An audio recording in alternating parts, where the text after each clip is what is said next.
Ladies and gentlemen, around the open zone, please welcome the world number 9, Ludvig Åberg, everyone. Thanks. Please stand there, Ludvig. Absolutely. Good to see you again. How are you doing? How are you? Good, good. You all right? You embracing the Northern Irish weather all of a sudden? I am. That comes in. This is your second Open Championship, debut last year at Troon. What did you learn last year that you're going to take into this year? I think I underestimated the power of Mother Nature. I think I was walking into the tournament thinking it was going to be a nice time, but it was hard. It was blowing a lot, and I would just remember a lot of those crosswind holes on the front nine, and then being quite brutal. But I have a little bit more of an accepting sort of approach this week, I guess, because it's probably going to be a factor, and we'll try to deal with it the best we can. I mean, top 10 at the Scottish last week, which was fantastic. What have you found now in your short career? You've still had a short career. What for you is the key to links golf? If there is one. Yeah, I think keeping it as easy as you possibly can. Obviously, when the wind starts blowing, when there's a lot of crosswind, it's a lot into the flight that you pick, and it's so easy to kind of get hung up on, is it playing 44, is it playing 46, and it doesn't really matter. All that matters is just playing the easiest shot that you possibly can pick, and just keep the ball in front of you. And I think that's what I tried to do last week, even though we had some amazing weather in Scotland. Yeah. But I think it'll be important this week as well. I know you recently had a bit of a break as well, went back home to Sweden, experienced like when you saw your mum's cooking. Yeah. How important for you is having a break away from the game, even for a short time? Yeah, it's great. I hadn't been back since before the Scottish of last year. Oh, wow. So I hadn't been back in about 12 months, which I now realize is not enough for me. I need to come home a little bit more than that. And I really enjoy just, hanging out with my friends that I've had since I was this big, and obviously seeing my parents as well. So those things are important because we play a lot of golf and we travel a lot, and to have a balance not only on the golf course but when you're home as well, practicing playing is important, because if you want to do this for 20 years plus, it needs to be a priority for sure. You've had a handful of tour starts, shall we call it that, in your career. But how would you assess your professional career so far, from your point of view? Yeah, it's been exciting. I think when I turned pro just over 2 years ago, all I tried to do was just, get my feet under myself, play and see how good I could be and see how good I can become.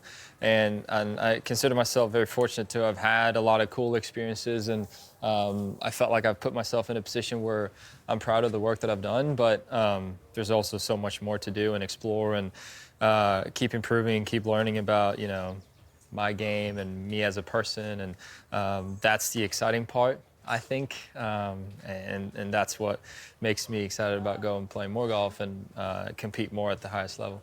One last question before I'm going to do a challenge here. Okay.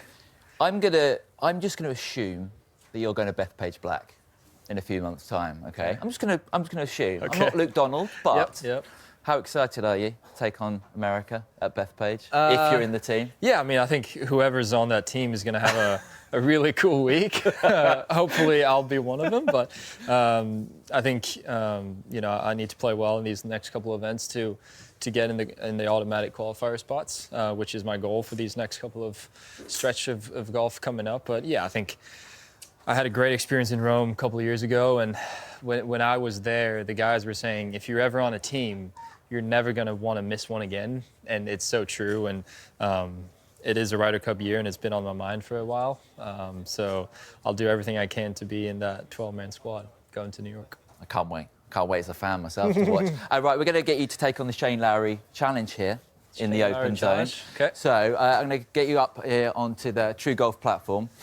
So what we're aiming for, Ludvig, is the mini Giants Causeway out there. Can you see it? The grey rocks. The little rocks things. So it's 175. This was Shane Lowry's second shot into 18 in 2019. Okay. Yeah. It was 175. I'm not going to tell you what club he hit because that'd be unfair. But we've got a different win today. Okay. We've had a few people already, by the way, take on the challenge. And do you want to take a little look at the leaderboard, see what you've got to beat? Yeah, please. OK, here we go. Here's the leaderboard, the live leaderboard at the moment. Andrew Novak is 5 feet. 5 feet? So it's closest to the pin. Wow. But the wind conditions are very varied here on all of those. You can see we're ranging from a 9-iron yesterday to I don't think my 9-iron is going to get there today. You should really? Oh, okay, no, I'm joking. Yeah, so we've got a wind all of a sudden pumping. So what do you think? You've got a 1.5% slope as well putting, because that's what Shane had. Oh, okay. Yeah. I'll be thought of everything. So okay. 175. First, I need to do some math because I'm playing meters. Okay, 160 meters. Oh, 60 meters. Yeah. Okay. 160 meters. 60 meters. Probably played pretty much straight into the wind, isn't it? It is, yeah. 60. I'm going to go with a 75, probably a little 6-iron. Okay, like it. Yeah. Yeah, 6-iron's about what other players have been going with. Does that sound about right? That sounds about right, yeah. Okay.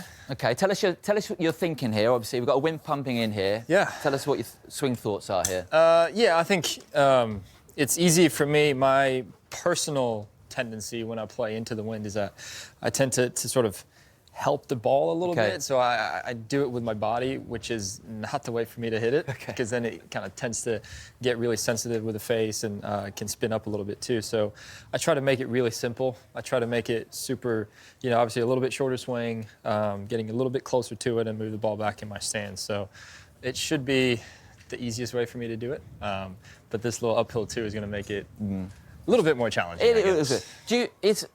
When everyone, I know a load of people here, me too, when they watch your golf swing, it looks so simple and effortless. Is simplicity a thing that you try and do throughout your golf swing and on the range too? Yeah, I wish it was as simple as it looks possibly, but yeah, definitely. I think for me personally, not only the way that I'm trying to swing the golf club, but the way I try to approach training and practice and all these things is just keep it very simple.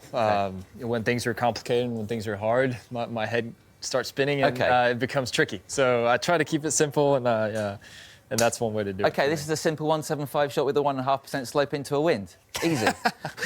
Well, you put it like that. Okay.